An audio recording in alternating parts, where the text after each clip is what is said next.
Hey guys, Ash here coming at you today with another Pro Tips Live PayFecta updated with Tag. Here he is. So here I am, guys, joined again by Tag. Tag, welcome back, man. Hey man, nice to be here. Yeah, it's good to have you back on. You're one of my favorite guests. The last time you were on the channel, you did like that Q&A, which is really cool, but you took the entire episode. How was that? What did you think of it? It was a lot of fun. There are a lot of very interesting questions. Yeah, some very personal questions too. It was pretty cool. By the way, have you gotten any feedback that you sound a lot like Chief Pat? Because I've gotten like dozens of those comments every time you're on. Yeah, a lot of people in Discord said that as well. I don't really notice it, but Hey, it's not a bad apparently thing. a lot of people do. He's got nice, soothing, dulcet tones. Pat does. So, hey, maybe you have a future 2 million subscriber career in your future. We'll see. But that's not the reason to compare you to Chief Pat. Why I have you on today. The real reason is to talk about the new meta. A. And B, specifically to go over this one deck that you've been been playing and having a lot of success with. So before we get into the deck, let me just go ahead and click on your profile here. You're in the clan with me right now. And holy crap, man. 360k challenge cards won. Dude, you're a machine. How have you been? How have you been? I know you took a little break from the game. It's hard to believe based on your profile, but... what are you doing right now? What do you think of the new meta? I actually am really happy that they finally came out with balance changes. It's really refreshing to see new strategies implemented and just how the game's evolved. Like right now in ladder, there's literally no one at the top running elite barbs and dropping them at the bridge. It just doesn't work anymore. So I'm like really thankful for the game changing, and there's a lot more strategies. Inferno towers coming back into the meta. A lot less giant pump decks. It's going to be giant lightning. I think lightning tanks are going to come back as well. It's just interesting to see. I like seeing meta change. How much ladder are you playing right now versus challenges? I played like 4 games. I won all 4 of them with Lava Hound Balloon. Not bad. And then I climbed up, but I haven't played that much ladder. I got to like 30th and then didn't play for a few days. So that's pretty much how it's been. Cool. Do you have any plans to like go for, to make a run towards the end of the season to go for one or anything? Oh, yeah. Yeah? Yeah, I have to finish top 25. That's like, I'm going to be playing until I finish top 25, but we'll see how how high I end up getting, yeah. All right, well, I'll be keeping an eye on you, rooting for you, man. It would be cool to see you. I know Marcel came in second last season. It was really cool because he's been on the channel a bunch of times. Obviously, you know Marcel, so it'd be cool to see you finish up there as well. So what I want to talk about a little bit, we'll ask you more about the meta and what you've been seeing and what you think of it so far, what decks you think will do well inside of it. And while we do so, I'm going to put on the first replay that you shared with us against the Golem Elite Barbs deck. And maybe you can talk a little bit about the meta generally while we watch this replay. I'm going to press play right now. And even more than that, maybe talk about what type of decks you see being able to take advantage of the meta. Like, what do you see working really well? So right now, like the meta is really like cyclical in my opinion. At first, when people see the balance changes, they notice, oh, there's going to be a zap nerf. Let's run zap bait. Yeah. That's like the first step. And then people are going to be looking at it and realizing that they can run Expo to counter zap bait. And then there's going to be another evolution where people are going to decide, I'm going to run either Royal Giant, which people just already have been doing, and then they switch to Giant Lightning or Tank Lightning decks, which is now coming back into play. So it's constantly evolving and constantly changing right now. There isn't really a set great like deck that's completely safe besides Minor Control, in my opinion. And that's really what I've been sticking to. I don't really like Hog Rider in this meta at all either, so I'm just playing Minor. Okay, so you like Minor Control, And do you feel like there's, taking a step back from specific decks, because we are going to get into this one and kind of break it down. It's kind of like the updated PayFecta is, and we'll get into why, I asked you about it earlier. But before we get into that, are there any specific cards that you kind of looked forward to include in all of your decks? I know that, I did like a Q&A with Pompeo recently, and he said that he tries to get Inferno Tower into every single one of his decks. Like, he just wants to have that hard counter for tanks. Is there a card that you feel the same way about, or do you kind of just, take every deck on a case-by-case basis? Every deck has cards that are best suited for it, but so I try not to have favorites. I try to experiment with everything. Like with this deck, I tried various different cards, but I really think right now in the meta, I really like Log. I have it in every single one of my decks. I'm actually just not running Zap in any of my decks. It just doesn't seem like a good card anymore. And I'd just say like Log, and then just everything situational. Any deck that I run, I want to be testing a lot of different cards before I make my decision. Having favorites never helps. Okay, that's awesome. Now, let's get into this deck. So I messaged you a while ago, maybe, before the balance changes even took place, and I asked, do you think there's a way, or do you see maybe an updated PayFecta working, which was originally Miner, Princess, and Ice Wizard? And you've come up with this deck, which is Miner, Princess, Electrowizard. It has Dark Goblin. It has a bunch of the new cards. Of course, it has Ice Golem, Fireball. Obviously, people can see the deck. Can you talk a little bit about what you started with and what led you to this finished deck here? Yeah, so the deck that I have right now is 3.3 elixir with Inferno Tower. And the main goal of the deck, being a Miner chip deck, is focusing on defending solidly with Princess, Dark Goblin, and Electrowizard. And then you eventually whittle your opponent down with Miner Fireball. And that's going to be my win condition, Miner Fireball.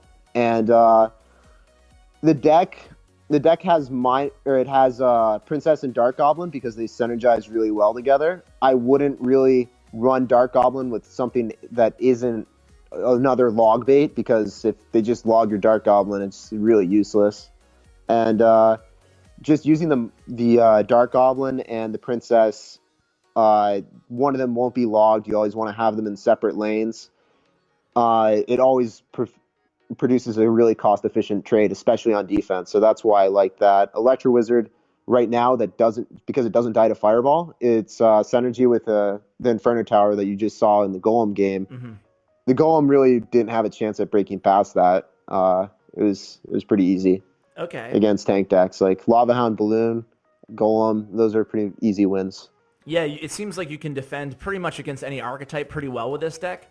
I think it might be even more beneficial to me and the viewers out there, maybe if we hop into the second match here and just kind of do a play-by-play, if that's cool with you. All right, sounds good. All right, so let me know when you're ready to go. I have it paused at 3 minutes, so. All right. Hopping in now. All right, so I just started. So what do you feel about this starting hand, and what's your ideal starting hand? So my ideal starting hand is definitely having Princess. I like putting it in the back. Unfortunately, he just decided to drop something at the bridge before 10 elixir, which I don't like doing. Okay. But I'm going to pause already. Sorry, it's like 240-ish. Because I already want to ask you, because he put the Princess aggressively at the bridge as the very first play. Is there ever a time in this deck, I mean, besides the last hit, is there ever a time that you're going to use a Princess at the bridge? Yeah, so this deck is actually really, really hard to play from the standpoint of if you put your Princess at the bridge, like, you can get punished hard. Okay. You'd never want to do that. You don't have, you have Ice Golem and you have Electrowizard and Inferno Tower as your key solid units for defending elite barbs, and with this deck, if I drop Princess at the bridge, they'll just get pummeled by elite barbs, and it's hard to defend. Okay. So you never really want to be too aggressive with your princesses, and if it gets sniped early, if you drop it at the bridge and it gets sniped early, then they're not using their log on it. If they're not using their log on it, then they have their log for the Dark Goblin, and it's just that's true. You can't. Yeah, you're running Princess and Dark Goblin, and I'm going to go ahead and press play again at 2:39. 1, 2, 3. Sounds good. Going. Okay, so why don't you just run us through what's happening here? So he plays elite barbs. He drops elite barbs. I'm defending. I'm making sure that my Princess and Dark Goblin would go in opposite lanes. So then if they, after defending, they wouldn't have went together to get logged. You always need to do that.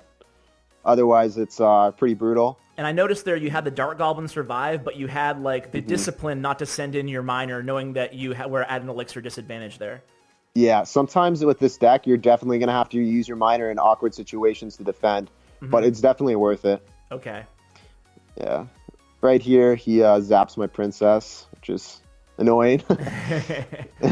Yeah. And then you have a nice little combo here. I don't really like playing my Ice Golem on defense or on offense at all with this deck when you know that they have elite barbs. Okay. It's really scary. So I actually was forced to play that card. What do you think about elite barbs now? Oh, they're a lot. This deck wouldn't have been viable in the previous meta because elite barbs would have been too strong. But right now, I think that elite barbs are a little bit underwhelming. Actually, I don't think they're very good. Okay. At least when I'm playing ladder, I just never see them. Or when I play my friends, high level people, like just never see them. Oh, that was a nice. I don't think they're very good. Yeah.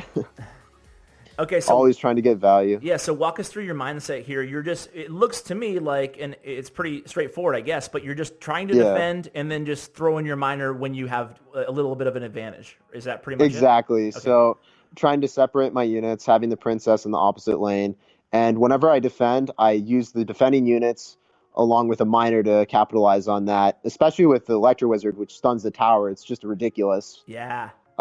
If you get that on the tower, the game's just like basically over with the miner on there. There's no way. It's great, man. You make it look so easy because I know like if I'm like half the viewers, I'm gonna be like, dude, I can do this, and I'll copy the deck and then I'll get smoked and I'll be like, crap. Yeah, it's a tough deck. This is a really tough deck. It's harder than the my other favorite deck was I don't remember his name, but the guy that really ran a lot of grand challenges from Reddit Alpha. I like that deck a lot as well. Oh yeah, Ali. Yeah.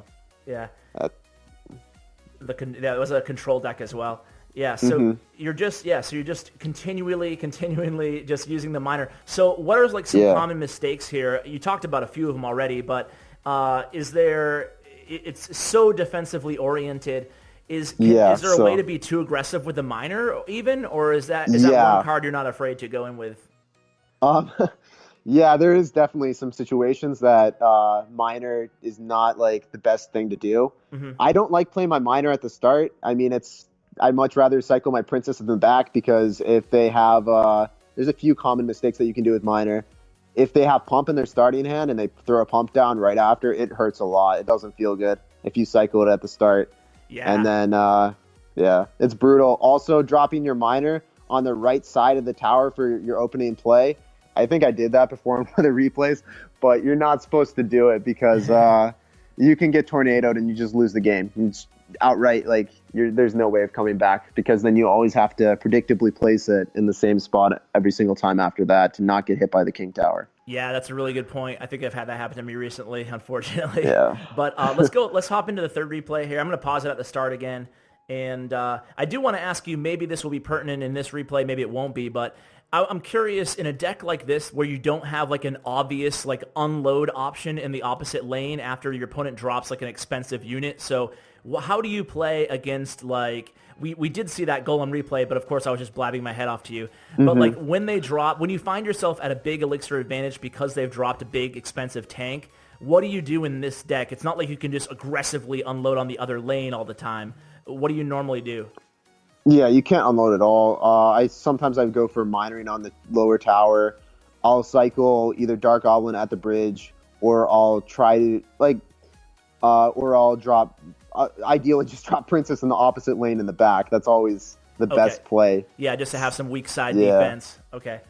All right, I'm gonna press play here against Ice Wizard. 3, 2, 1, going. Oh, sorry, I went already. It's okay. I'm at 258.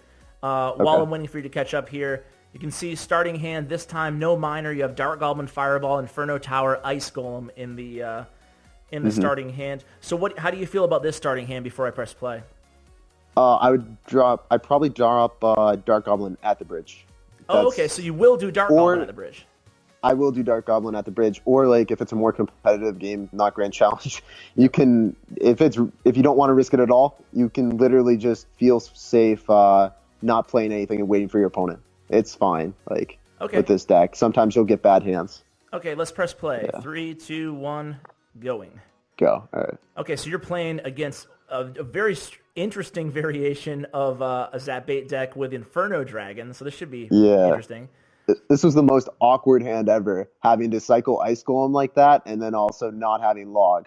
Yeah. That was not... I knew that he was playing Zap Bait, so I went for the preemptive log, and I got it. Wow, what a pro move that was. That's when you know you're good. It's just because when you know an archetype so well that you're just like, okay, I'm just going to preemptively, without even seeing anything.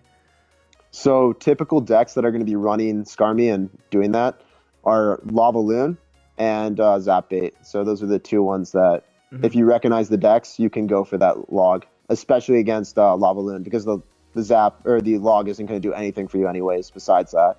And because it's not immediate like Zap, you have to make those predictions. Otherwise, it's just not going to work.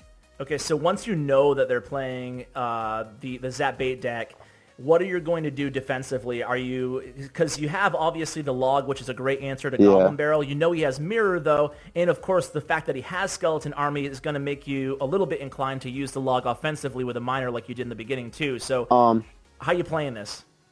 I typically don't use my log offensively. That was just a situation that I kind of like. Okay. If I wanted to get damage, I had to, and I had to cycle my miner. Okay. If you can help it, if you can get a better cycle than what I got at the start, I got the worst cycle possible.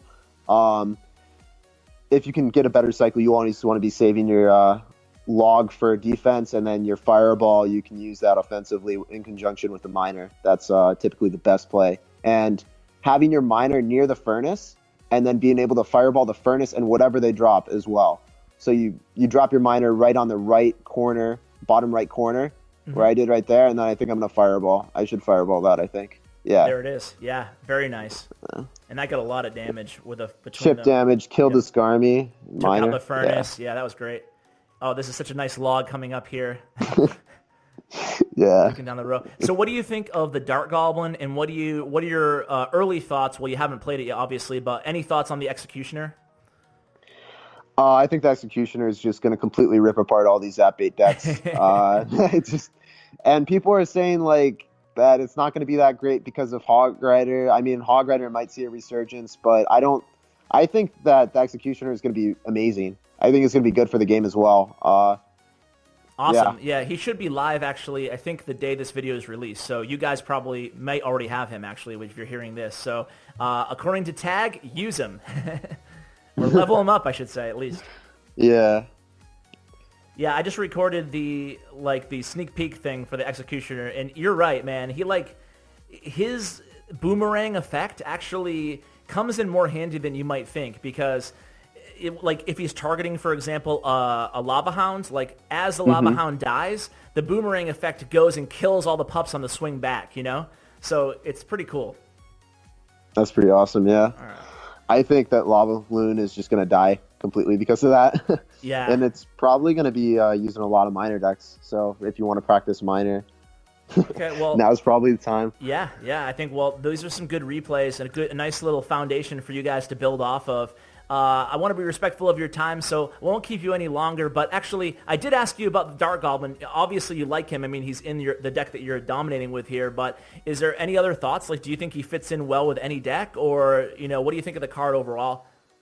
I think it's pretty good against Graveyard. And I think it's generally used with... there's no point in using it unless you actually have something that's able to be logged in your deck, because...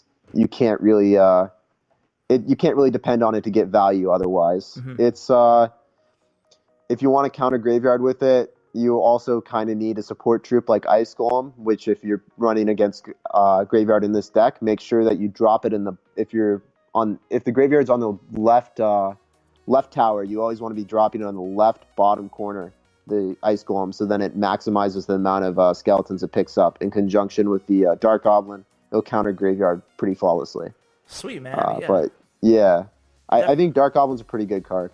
Yeah, it seems like I've tried him out a little bit, but I'm definitely going to try him again, especially in this deck that you shared with us today. So thanks again, man. Is there any shout-outs you have anywhere that people can reach out to you, anything like that you want to share? Yeah, definitely. I definitely really want to shout out to Sopa for always helping me with decks and always practicing with me. He's been huge support for me. He's a beast, and then, man. He's like the Rain Man of Clash Royale. He's awesome. Yeah, I've known him forever. And then cool. I had him on, and he gave me like, it was just awesome, man. How not to interrupt you, but he was just such a wealth of knowledge, and he was so passionate about everything, which I really appreciated. And he was just like, it was great. He gave me like a whole list of talking points, and it was just like, man, the time and the dedication he puts in is really definitely noteworthy. He deserves so much more viewers than he has. So a huge shout out to Isopa. But yeah, go on. Sorry, I'm hijacking your shout outs. Yeah, it's all good. Then also everyone that's in my Discord, I really want to help, or I really want to shout out them for helping me out with deck suggestions and always there to practice and do drafts with me. It's always creative, and they always help me with my creativity.